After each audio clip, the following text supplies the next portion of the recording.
உம் ஒழுங்குமுறைகளை என்றும் என் உரிமை சொத்தாய் கொண்டுள்ளேன்.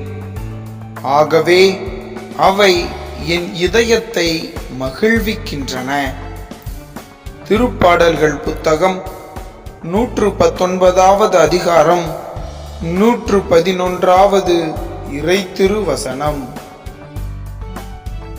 உம் ஒழுங்குமுறைகளை என்றும் என் உரிமை சொத்தாய் கொண்டுள்ளேன்.